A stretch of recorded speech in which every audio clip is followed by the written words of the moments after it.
Dans un récent sondage publié par Fox News, Donald Trump ne recueille que 26% d'approbation auprès des électeurs indépendants, tandis que 73% le désapprouvent.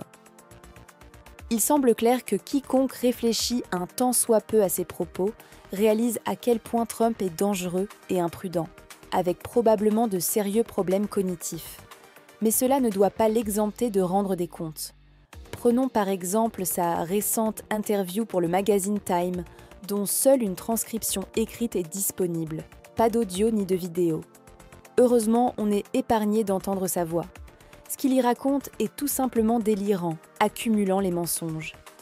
Quand Time lui rappelle qu'il avait promis de mettre fin à la guerre en Ukraine dès son premier jour, Trump répond que ce n'était qu'une exagération, une figure de style, et qu'il plaisantait, accusant les médias de déformer ses propos. À la question de savoir s'il respecterait toutes les décisions de la Cour suprême, Trump répond d'abord oui, avant d'esquiver en disant que ses conseillers lui auraient dit autre chose concernant un arrêt précis, minimisant sa propre responsabilité. Lorsqu'on l'interroge sur la chute des marchés obligataires, il affirme ne pas avoir été inquiet, ni influencé par ses conseillers, prétendant que les décisions venaient de lui seul, sans lien avec les marchés.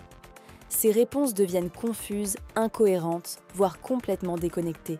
À propos de ses échanges avec le président chinois Xi Jinping, Trump prétend que la Chine est obligée de venir faire ses courses aux États-Unis, se décrivant lui-même comme le propriétaire d'un immense magasin.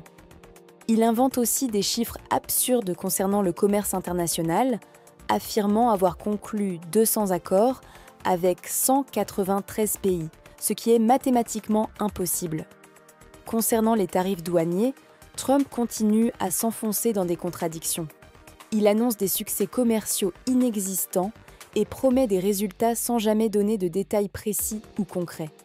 Quand Time le confronte à ses faibles chiffres d'approbation et aux critiques sur son mandat, Trump reste dans le déni total, affirmant que l'économie américaine allait exploser vers le haut sous sa direction, malgré les données économiques montrant l'inverse.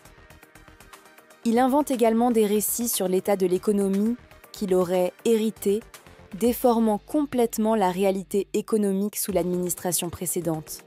Enfin, sur la question de la fabrication américaine et des politiques commerciales incertaines, Trump est incapable de donner une réponse claire, rendant tout projet d'investissement à long terme pour les entreprises encore plus incertain.